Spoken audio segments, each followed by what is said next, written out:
grupo armado que durante la época de los 90 puso en vilo la seguridad bancaria del país. 4 hombres venezolanos llevaron a cabo una serie de asaltos que terminaron en robos millonarios y la muerte de algunas personas. Hoy te cuento el caso de los asaltabancos venezolanos.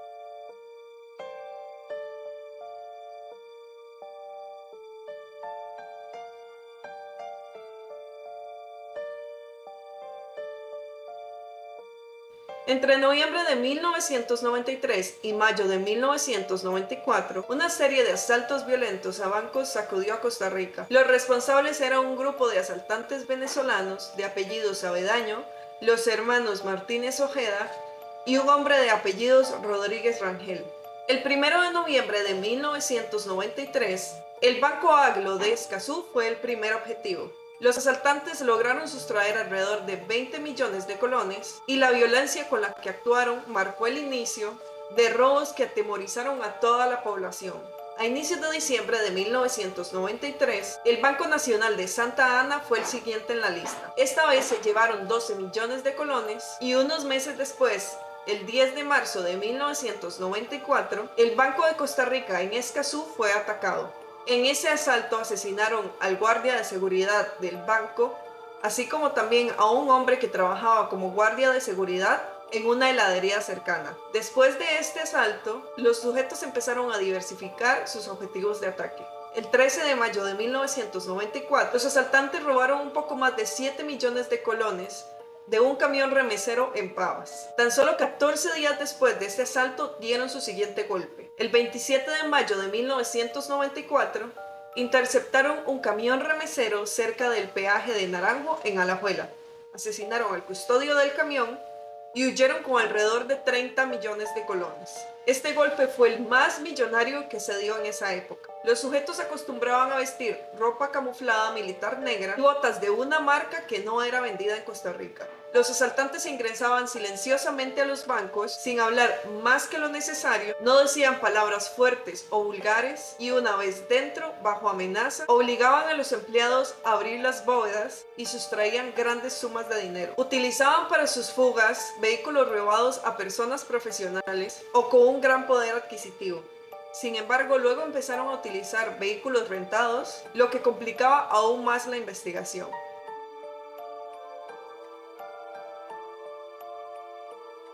La investigación estuvo a cargo del licenciado Benavides y su equipo del OIJ.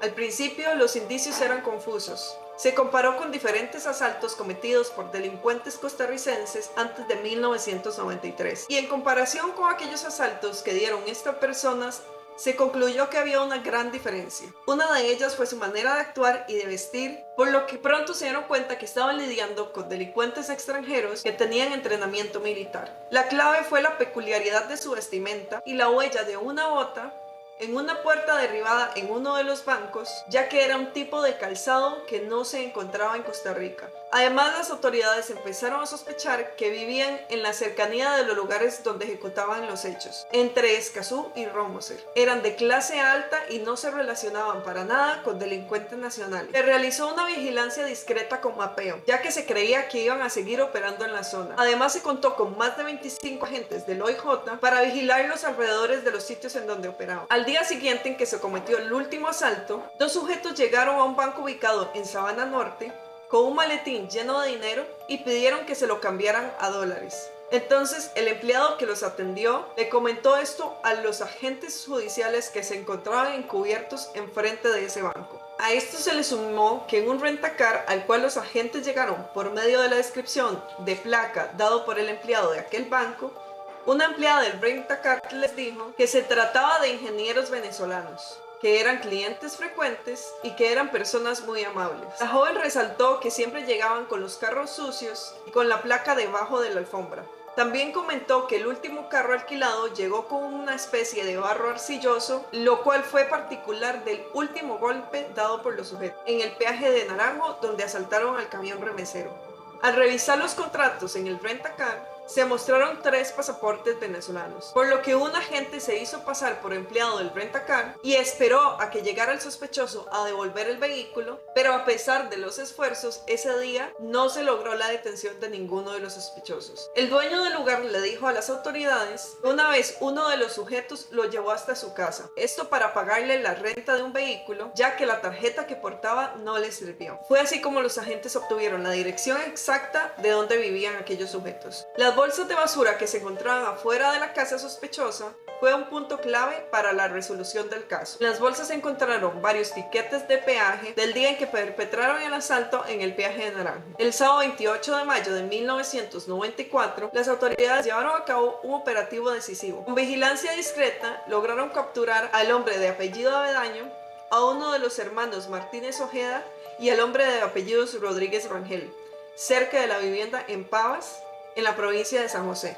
Al detenerlos iban bien vestidos, llevando consigo $60,000 y se dirigían rumbo al aeropuerto. Encontraron dentro de la casa armas, granadas y grandes sumas de dinero. Lo único que se salvó fue uno de los hermanos Martínez Ojeda, quien horas antes había utilizado un pasaporte falso para viajar hacia México. En el operativo también tuvieron a una mujer de apellidos Martínez Ojeda, que estaba con su hijo de 8 meses. Afirmó que la tenían secuestrada y nunca fue ligada con los asaltos. Un asunto que generó mucha controversia fue que en la madrugada del 7 de junio de 1994, cuando los delincuentes debían ingresar al centro penitenciario La Reforma, terminaron en un avión que salió desde el aeropuerto Juan Santamaría rumbo a Venezuela.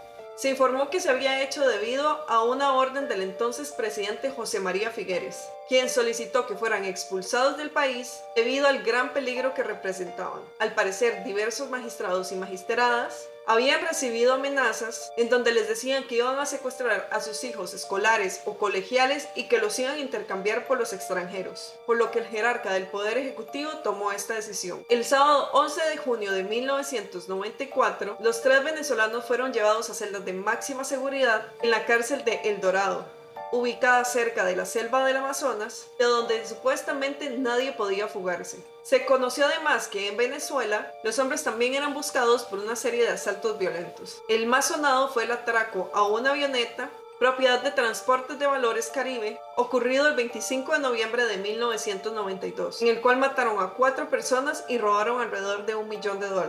Casi un año después de ser atrapados aquellos sujetos, el último miembro de la banda fue aprehendido señalado como líder de un grupo en México. Fue detenido el 3 de enero de 1995 en Guadalajara, donde se enfrentó a balazos con un supuesto narco por una deuda de drogas. En mayo de ese mismo año fue trasladado a la prisión en donde estaban los otros 3 sujetos. Y a pesar de la seguridad de la cárcel en donde se encontraban, el 17 de noviembre de 1998, los hermanos de apellido Martínez Ojeda, el hombre de apellido Rodríguez Rangel, se fugaron del centro penal. Se dijo entonces que no llevaron con ellos a Avedaño porque lo culpaban de las detenciones en Costa Rica. Pero 3 semanas después, en la madrugada del 1 de diciembre, las autoridades venezolanas acabaron con la vida de uno de los hermanos Martínez y con el hombre de apellidos Rodríguez Rangel. El otro hermano Martínez logró escapar y no fue atrapado de nuevo hasta el año 2010 junto con otra banda que había armado debido a que secuestró a un joven comerciante por el cual iba a pedir dinero a cambio de su liberación, pero su plan falló debido a que la víctima logró escapar y avisó a las autoridades. El 27 de enero del 2010, el hombre se enfrentó entonces a balazos con las autoridades venezolanas en la finca en donde habían retenido al joven, y es así como en ese momento pierde la vida. El cuarto hombre que no escapó de prisión falleció el 20 de agosto de 2003 dentro de su celda en la cárcel El Dorado a causa de un dengue hemorrágico.